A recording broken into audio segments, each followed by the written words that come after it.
just finished a tough session at Soma. Got put through my paces by a boxing trainer that I train with here. He literally trains pro fighters and everything, which is such a benefit to have that such high level coach training and stuff, because it doesn't let it get you away with some of the BS that you can do in the ring sometimes. Like, we had a pad session and we're doing like a lot of, we're just doing like pads the way he does pads and everything, and sometimes my jab will be sloppy, or something will be like not as sharp as it could be, or not as snappy, not thrown out with not much venom as I could do, or like he'll know if I'm taking it easy a bit, and yeah, he just won't let you get away with anything. Like, they don't let you get away with just being that average kind of guy, or giving average effort. They make you like put it in 10-10, and that's what I realised, like here, but not just in boxing, but in life as well. Like, depending on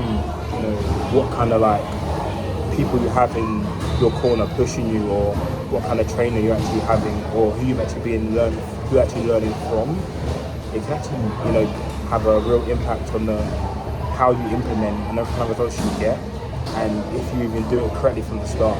Like, that's what I really realised, because a lot of the things that I do, especially in the ring, has been trained in me for years, literally for years.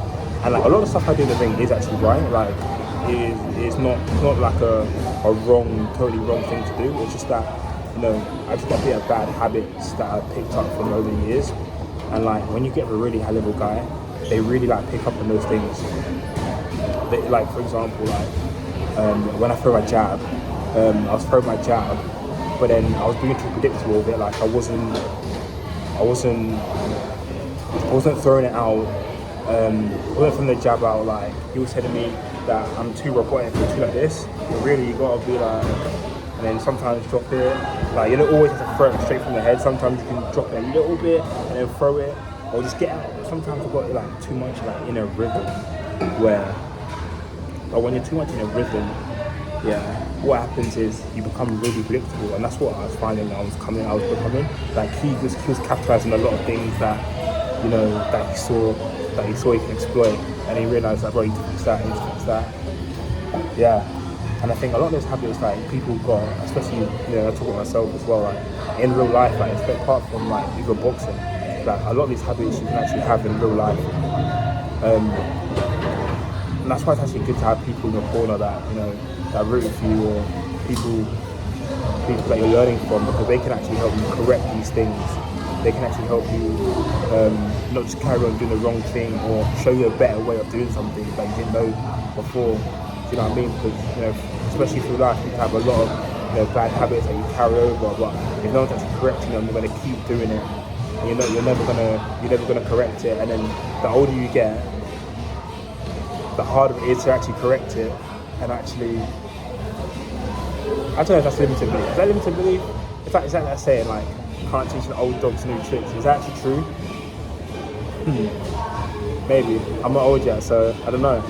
Maybe let's see when I'm 60 if I can learn new things, or if I have a really bad habit and I can't change it, we'll soon learn then.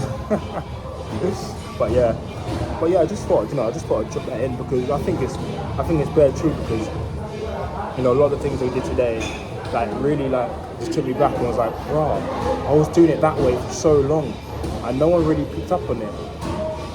But when I was with this guy, the first kind of 20 minutes, we just kind of corrected a lot of things, which really made me think about, really reflect. But yeah. So right now, guys, I'm actually just finishing up here. I'm gonna leave here after just watch a music video, but I'm actually gonna leave here in a minute. Go back on my on my bike. Go back to the villa, get changed, and then jump on my laptop, really, because it's just sweating in this gym. I'm in the kitchen part now, like in the restaurant bit, but like I'm sweating on the table, and I think it's kind of unhygienic. Sorry for anyone that's coming to this table and butting barley right now after me. Hopefully it gets wiped. Hopefully it's hygienic. It looks very hygienic here. But yeah, guys, I'll leave you guys to it, man. Peace.